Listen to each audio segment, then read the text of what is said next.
dalawang may sakit ng heart failure. Yung isa, sinubukan ng lahat.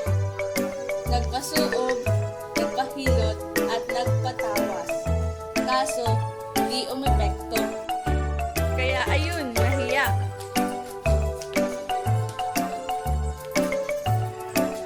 Nagtago at yung isa naman, nagdota. Direct observation, treatment, and assessment.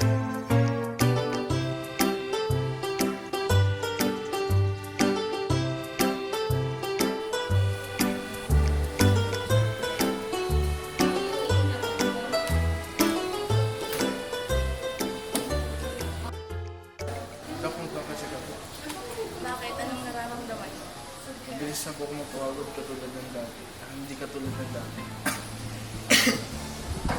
Namamagaba ang pa at tiyan. Opo.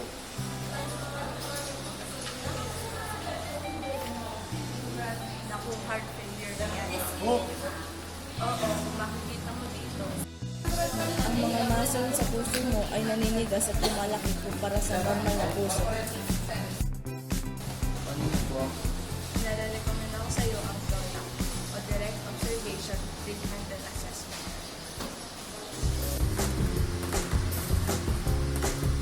Matapos magpa-check up, siya ay naging optimistic.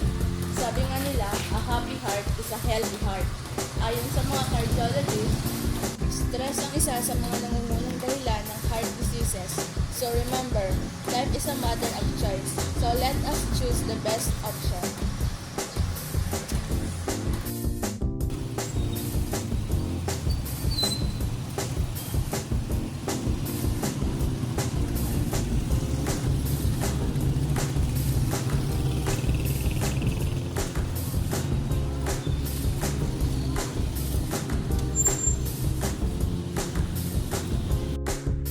Siyempre, kailangan din ng tamang diet para mapanatili ang kalusugan. At gulay na nakakatulong sa pag-iwas sa high blood pressure dahil sa mga good antioxidants na meron ito.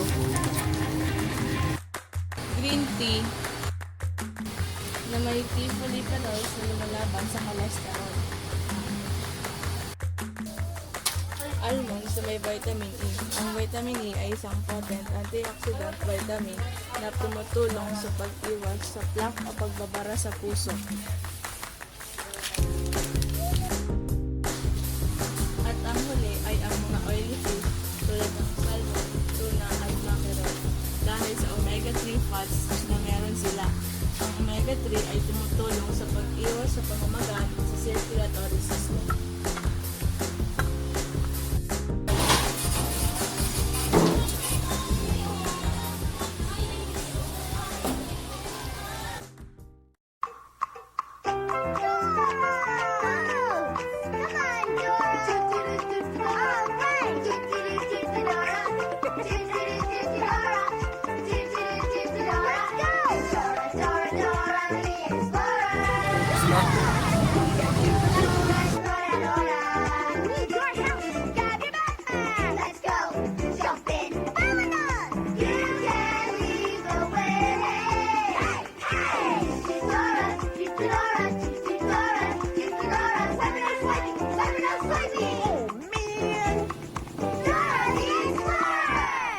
Nag-adapt din siya ng healthy lifestyle at umiwas sa mga bisyo tulad ng paninigarilyo, paggamit ng illegal na droga at pag-inom ng mga alcoholic beverages. Lahat ng ito ay maaaring magdulot ng sakit sa puso at kamatayan. Better to stop it as soon as possible if you want to live longer. Hindi pa rin mawawala ang araw-araw na pag-e-ehersisyo. Exercise is tiring yet good to our body. Nakatutulong ang pag-ehersisyo dahil lumalakas at tumitibay ang mga muscle sa puso. Dahilan para maging mas maganda ang daloy ng dugo. Huwag kalimutang uminom ng maraming tubig.